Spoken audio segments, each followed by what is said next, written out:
Coming up on the Health Unmasked podcast, how weight loss really works. End the confusion once and for all so that you can form a plan. Coming up. Hey everybody, welcome to the Health Unmasked podcast. I'm your co-host Karl Pilz, and with me is Dr. Eric Ginter, aka Dr. G, your co-host. How's it going, Eric? Hey man, how you doing, Karl? Not too bad, not too bad. So let's see, today we are going to talk about how weight loss works. And weight loss in general is a topic because it's such in the forefront of so many people's minds. So first, let's talk about what do you see in your clinic? I would think that you would have a decent amount of people coming into your clinic because they want to lose weight. I mean, when people aren't feeling well and they come to see me, 70% of the time they're trying to lose weight at the same time. Mm-hmm. So when people are gaining weight, it's causing problems in their body. It's causing pain. It's causing dysfunction. It's causing metabolic problems.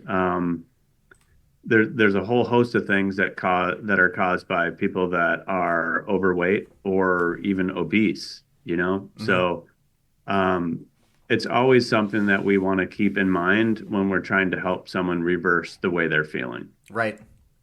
And that's how, as I went down this path, my first thing, like I was never severely overweight, but when I was traveling, I used to work for Siemens, and when they had me traveling all over the country, you start eating garbage out of the nearest gas station because you're under a time crunch and all that stuff. And at one point I got up to like 227 pounds, which is by far my heaviest.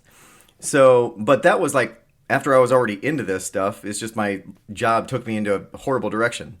So, but I really wanted to know the effects of. I got really interested because I realized that I would get hypoglycemic very easily. So my blood sugar would get very low really easily. And I started to tie together that the foods that I was eating was affecting how I felt and my energy levels, and feelings of anxiety and feelings of depression and stuff like that.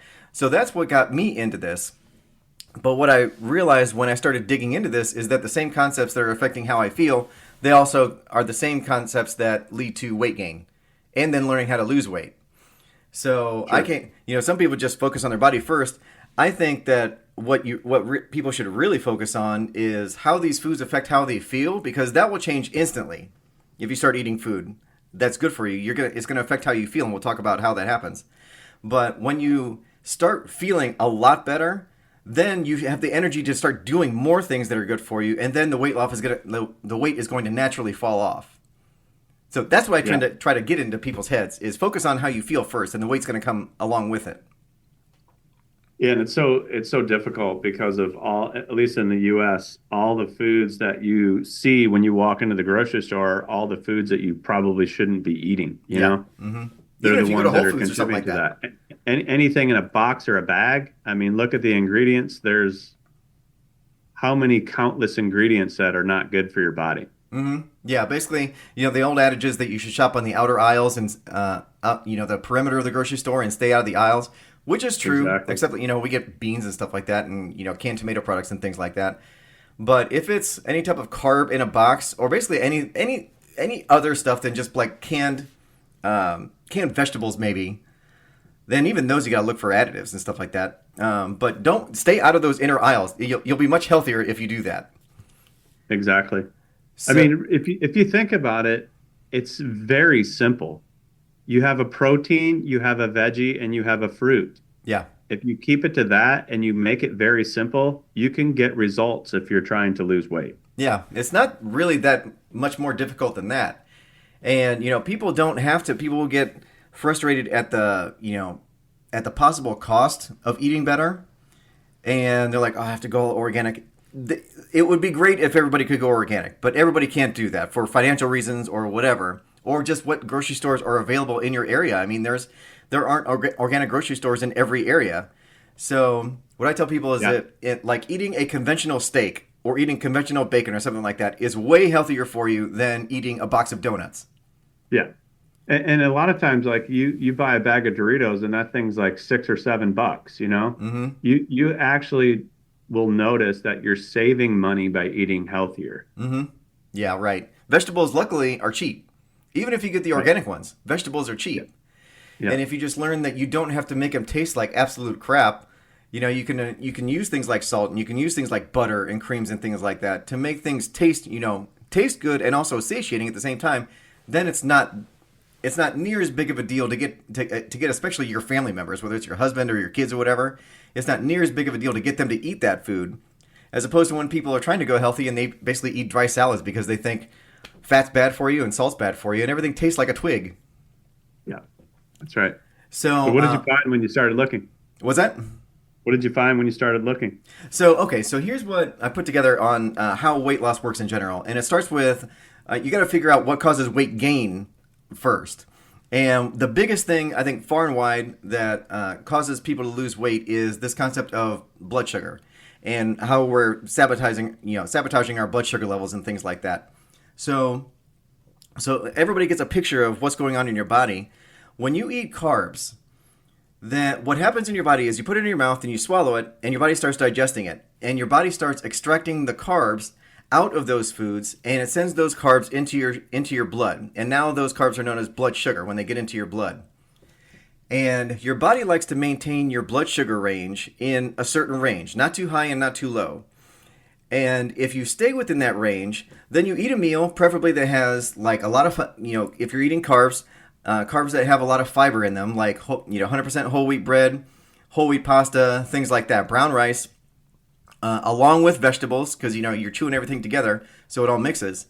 But you have a lot of fiber that you're taking in with your carbs, and so those carbs digest very, very slow, and it's like an IV drip of carbs into your bloodstream. So what's supposed to happen is you eat carbs like that, the carbs go into your bloodstream slowly, and so your blood sugar raises, but still within a healthy range. And then as your blood sugar raises, your body raises your insulin level, because insulin's job is to take that sugar out of your blood and basically unlock all of your cells, like your muscle cells and whatnot, and so that those carbs can get into all of your cells so they can be used for energy and whatever else your body needs to use that energy for.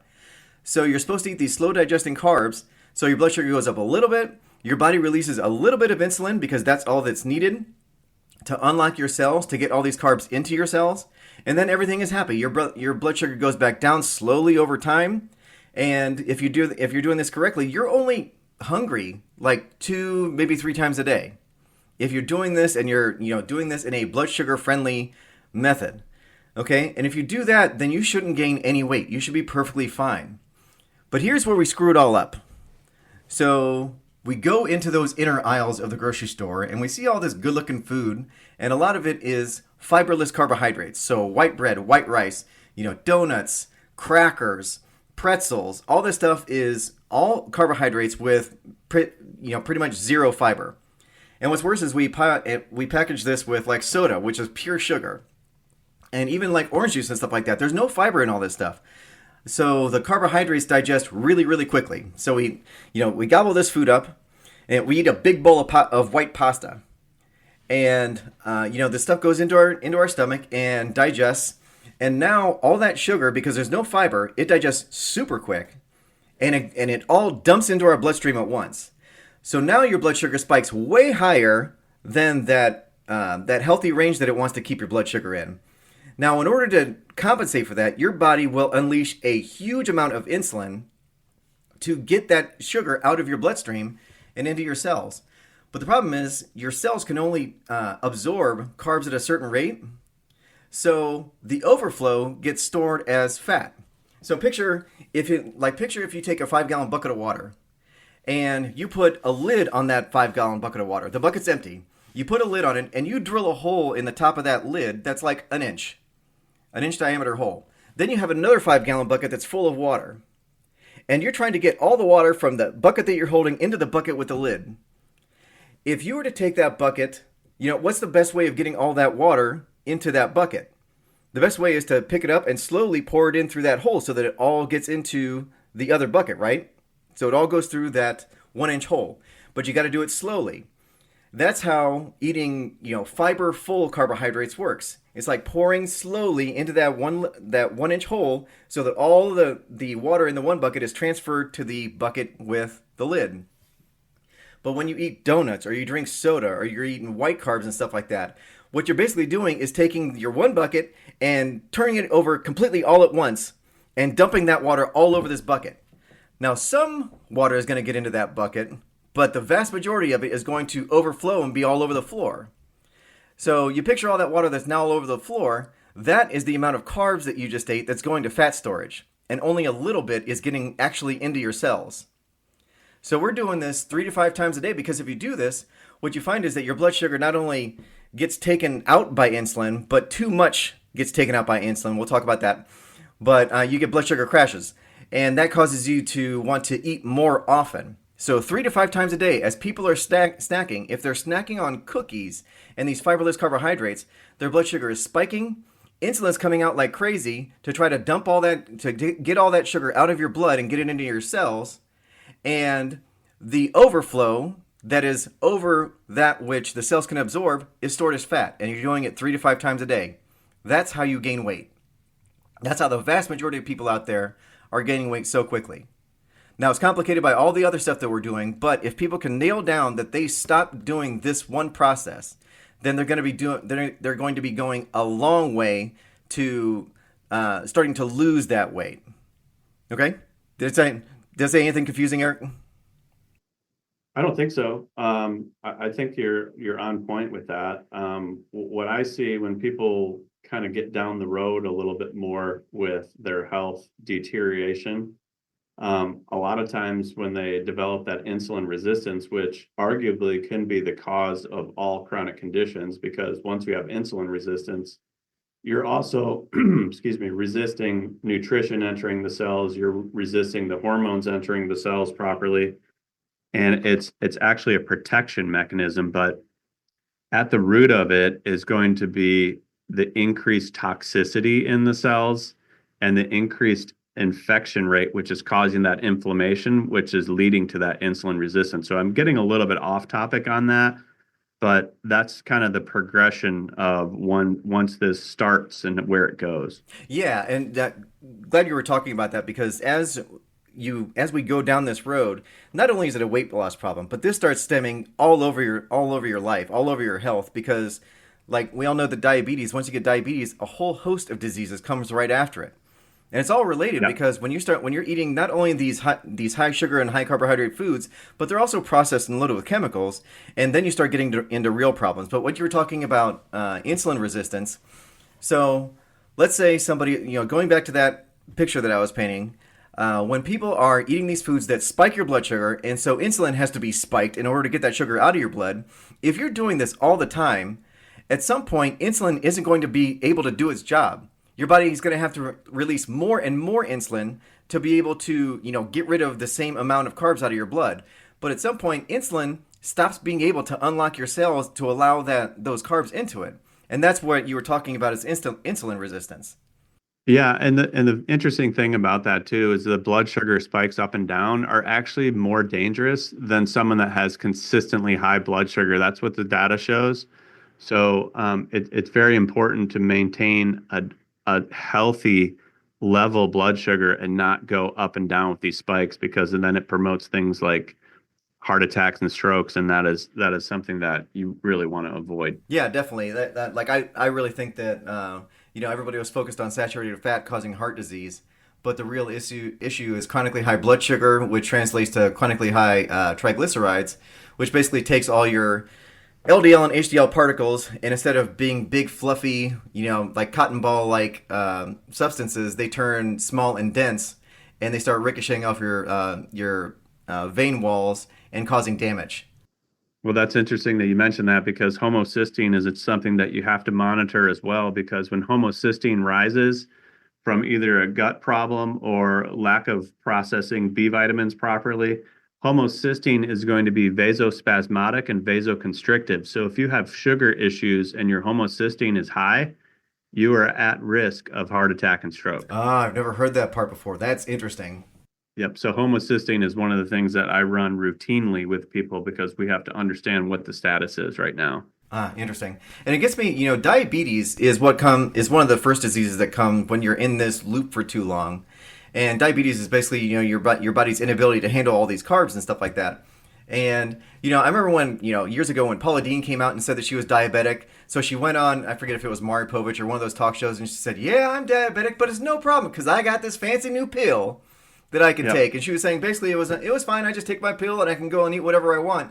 And it's Yep. like amazing how the pharmaceutical companies control media and stuff like that. And this is the stuff that they put out when they don't tell people that if insulin can't do its job, then your cells are not getting the fuel that they need to live.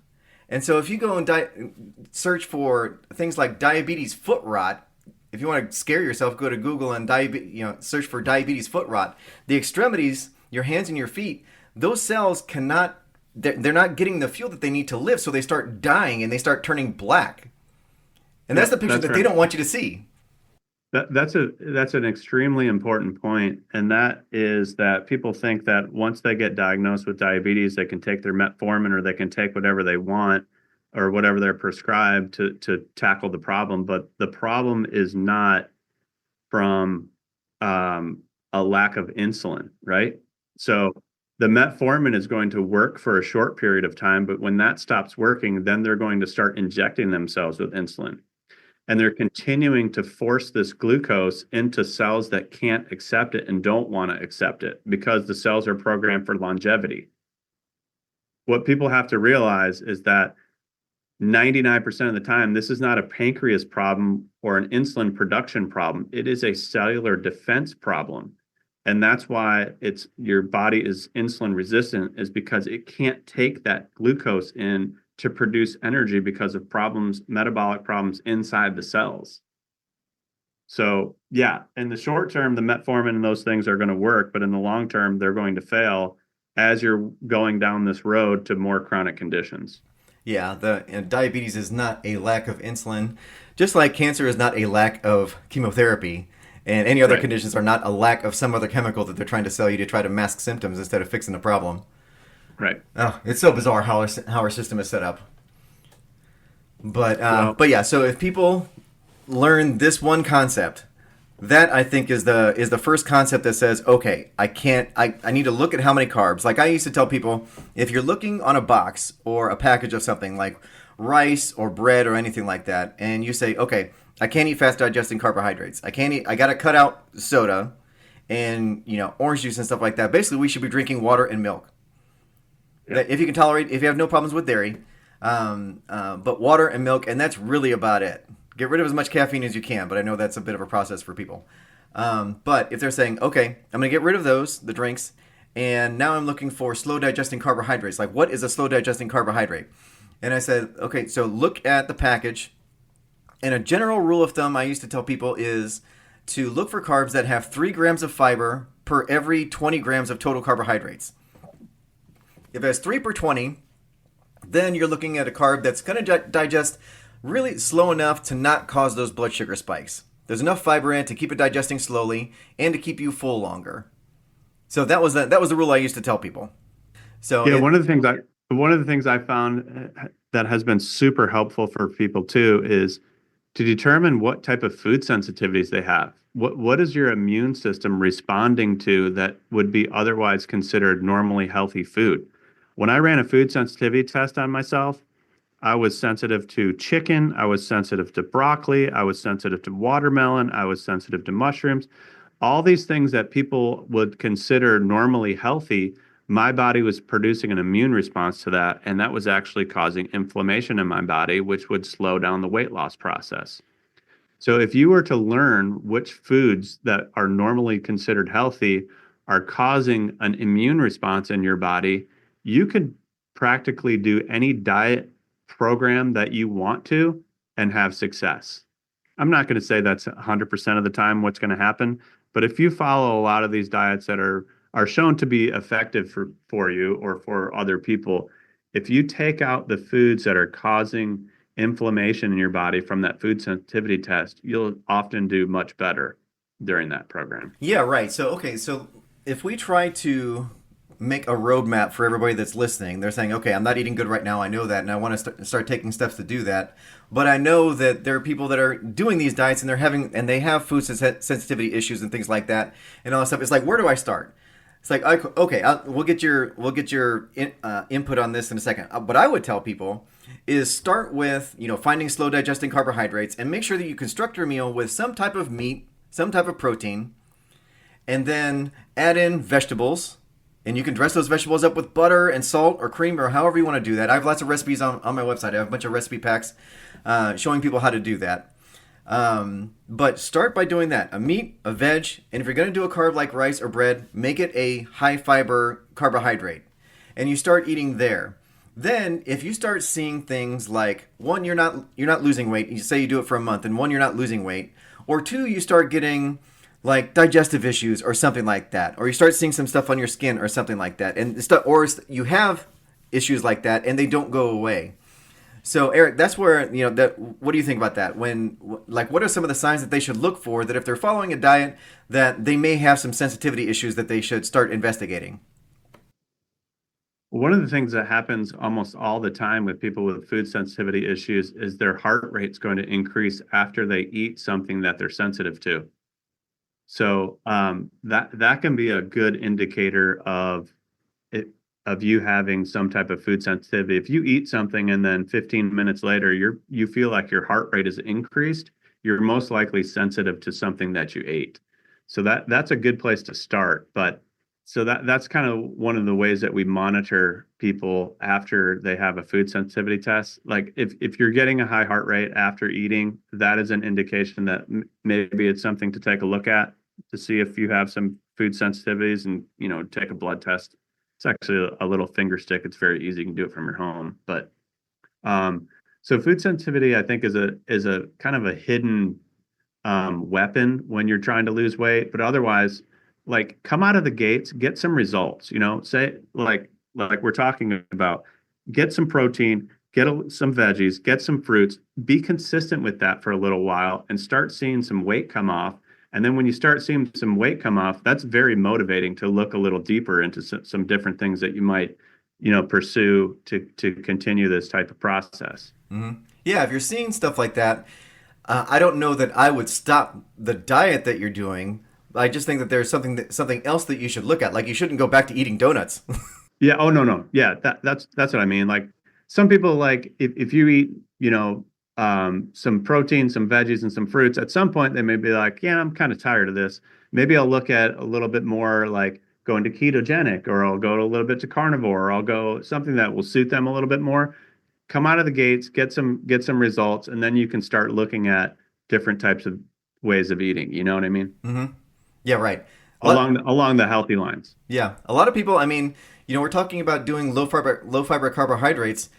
Me and my family, we also go ketogenic every couple of months or something like that. We kind of float around we bounce between ketogenic diets and paleo diets and slow digesting carbohydrate diets and things like that. And if you go into ketosis, then your body isn't using any carbohydrates at all. Your body switches. Exactly. You go into ketosis, which is the process of your body switching over from using carbs as its primary fuel, blood sugar as its primary fuel, to start breaking down fats. And ketosis is your body will start breaking down your body fat to use for fuel. And when you get into this phase known as ketosis, it's actually very easy for your body to do that. Now, if you've never done it, the first 7 to 10 days can be not fun, because that transition process, you're basically starving your body of carbs, so your blood sugar gets really low and you start getting really, really tired and stuff like that. And it can be not fun, but highly worth it, because once you get on the other side of ketosis, then it can be, very easy to lose weight. I mean, there were times where I forgot for 24 hours to eat simply because I wasn't hungry. So there's all kinds of things that you can do once you get into, these diets, and you start feeling better and you start seeing, weight come off and energy and all that stuff. And, but then you can experiment and see what else is out there. But the first step, I think, you got to get these horrible carbohydrates out of your life. The sodas and the white carbs and all that stuff, and which takes into account most packaged foods that you're going to find in the middle of the aisles. Which, if you get rid of those, you're probably getting rid of a ton of chemicals and poisons too. Exactly. And don't starve yourself either. Because you're getting rid of those and eating healthier foods, don't starve yourself in the beginning. Eat the healthy foods until you're satiated. And then once you start seeing some results, then you can bring the amount of food that you're eating down, because your body's going to start burning fat. Mm-hmm. Yeah, and I think if people start being okay, getting over the idea that eating saturated fat causes heart disease. When you eat fat, I think we'll do a whole podcast on this, talking about how your appetite works and things like that. But when you eat fat, there are things in the fatty acids that trigger a direct rise in leptin. And leptin is the hormone that makes you feel full.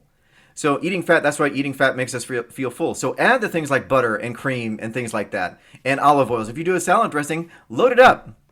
So, Yep. we're getting to time here, but I think that's a good place for people to start and start seeing results. What do you think? Absolutely. And if they have questions, they can go to my website and then go to your website. There's plenty of information on both of those places. And those are listed on our podcast website. Is that right? Yeah, so if people go to healthunmasked.co, they'll find links to both of our websites. Yours is modernhealthinstitute.com. Mine is truthandjalapenos.com. I just got truthandj.com because a lot of people can't spell jalapenos. So, but they can go to any of those websites or just go to the podcast website and find us all because we have free guides. We have all kinds of things to help people achieve what they want to achieve. So, Perfect. so yeah, I hope everybody felt this was helpful, and it was good talking to you again, man. You too, buddy. All right, Have a great take it day. easy. Okay, everybody. Thanks a lot for listening. We hope you enjoyed that.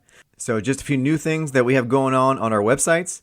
If you go to Dr. G's website, which is modernhealthinstitute.com, he has a new free guide talking about the MVX Plus test. He's talked about that before, but this new blood test is a test that is revolutionary in that it catches problems long before they become bigger problems. So that's one of his favorite tests to run these days. He has a free guide that talks all about it. So you can get early warning on any health issues that are coming your way. And he has a free guide talking all about it. He also just released his 21-day pain and inflammation reboot program. So if you have joint pains or pains of any type and you want to calm that down, this is a great program for you. So that's over at modernhealthinstitute.com. Also, if you have a health condition, whether it's a chronic health condition or whatever, that you really want to get to the bottom of, give Eric a call. Go to modernhealthinstitute.com and schedule an appointment. He can do a Zoom consultation wherever you are in the world, and he can order up some tests for you so that you guys can start figuring out what the root cause is and start forming a plan to fix it. Eric's awesome. Give him a call. And over on my website, I have a new free guide, How to Fuel Your Kids to Excel in Sports. There's a lot of bad information out there that's been around forever, telling your kids to eat all kinds of white rice and garbage to fuel themselves for a sports game. And it's complete nonsense. So I made a free guide on how to feed your kids so that they excel in whatever sport they're in. It's a lot easier than you think. And I also just released 2 new programs. One is 21 Days to Calm, Happy, and Agreeable Kids. So if you're fighting a lot with your kids or teenagers, this is a great program for you. And I also just released the 21-Day Sleep Reset. So if you have problems getting great sleep, it's not that difficult to fix. So if you're tired of sleepless nights and waking up exhausted, this might be a great program for you because setting yourself up for great sleep is not as difficult as you think. So that's at truthandjalapenos.com, or you can go to truthandj.com because jalapenos is a difficult to spell word, but it's all right there. Okay, thanks a lot for listening, everybody. We hope you enjoyed it, and we'll talk to you next time.